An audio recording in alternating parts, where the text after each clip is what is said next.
Bismillahirrahmanirrahim. Alhamdulillah wassalatu wassalamu ala rasulillah.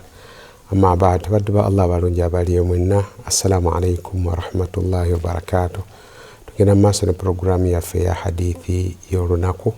Tuli mu kitabo kya Bulughul Marami omulyango ogw'empisa.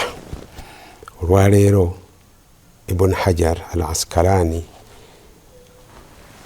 yatuleetera hadithi ya Abu Huraira nga etulaga egimu ku mize emibi gye tuteekeddwa okubeera nti nno twewala. Abu Huraira atunyumiza nga ajja ku Nabbi sallallahu alaihi wasallam agamba nti Nabbi yagamba alaihi salatu wassalamu nti iyyakum wadhann, mwewale okulowoolerezanga bannammwe ebibi. N'agamba nti fa inna dhanna akdhabul hadithi muttafaqun alayhi. Hadithi ntuufu eri mu Bukhari ne Muslim agamba nti teri mboozi ya bulimba nga kulowoolereza. Bwekintu nekikujja nekiyingira mu mutima gwo, olabye omuntu awantu noga nti alabika akoze kino, so nga ate si buvunaanyizibwa bwo ogoberera abaddu ba Allah subhanahu wa ta'ala. Ne bwe yandibadde nga ddala akoze ekibi, ate wandibadde osobola okumuwabula mu buntu n'ofuna empeera z'okulagira okukola ebirungi n'okwewaza abantu okukola ebibi, neera aboolowoolereza omuntu ate n'obeeranga omwogerako oba n'omusaasaanyako omuzo ogw'omubi, ekyo kibi. Hadithi endala n'aleeta hadithi ya Abi Sa'id al-Khudri ng'ajja ku Nabbi sallallahu alaihi wasallam era ng'atubuulira emize emibi gye tuteekeddwa okwewala. Agamba nti iyyakum wal juluusu fi turuqaat, mwewale okutuulanga mu makubo.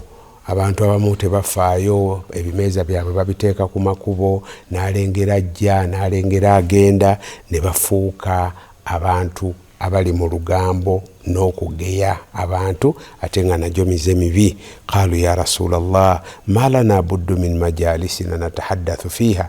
Ne bamugamba omubaka wa Katonda, bw'otugaana okutuula emabbali w'amakubo nga tetulina bifo birala bwe tunyumiza mboozi zaffe. N'abagamba Nabbi sallallahu alaihi wasallam fa amma idha abaitum fa'atu tariqa haqqa. Bwe mubeera nga kituufu, bwe muba muganye naye tusobola kukivunula na direct translation nti kugaana, kuba Nabbi sallallahu alaihi wasallam tekigwanira mukkiriza Nabbi kugamba ate n'ogaana, wabula amakulu agakirimu Nabbi yali ategeeza nti mba mulemereddwa nga temulina wakutuula walala okuggyako awo, fa'atu tariqa haqqa, muwe ekkubo rights zaalyo. Qaalu wama haqquhu ya Rasulallah. Ne bamubuuza nti rights z'ekkubo ze ziriwa? N'abagamba ebintu bino wammanga. Bw'oba osazeewo okutuula wayita abantu olina okutunuulira ebintu bino wammanga. Ekisooka yagamba nti ghaddu lbasari wa kaffu ladha wa raddu salaami wal amru bil ma'rufi wan nahyu anil munkari. Biri bitaano bw'oba osazeewo okutuula mu bifo abantu we bayita. Ekisooka kakkanya amaaso, tobeeraawo ng'oli musajja n'otunulira bakyala, alaba oli owakabina n'ogenda amaaso go ne gagenda nabo, oba omukyala.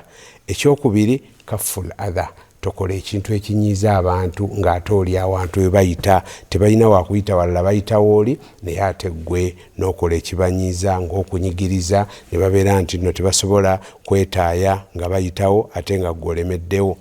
Oba okuteekawo ekintu kyonna ekiyinza okunyiiza omuntu. Agamba waraddu salaami, n'okuddamu salaamu z'abantu. Oli wakutoolera salaamu weesimbye waayita ate togaana okugiddamu. N'agamba nti wal amru bil ma'rufi, n'okulagira abantu okukola ebibi. Bw'oba omuntu akuyiseeko nga n'akola ekibi, muwabule mu ngeri ennungi etali ya kumuweebuula oba kumuswaza. Wan nahyu anil munkar, n'okugaana abantu okukola ebibi.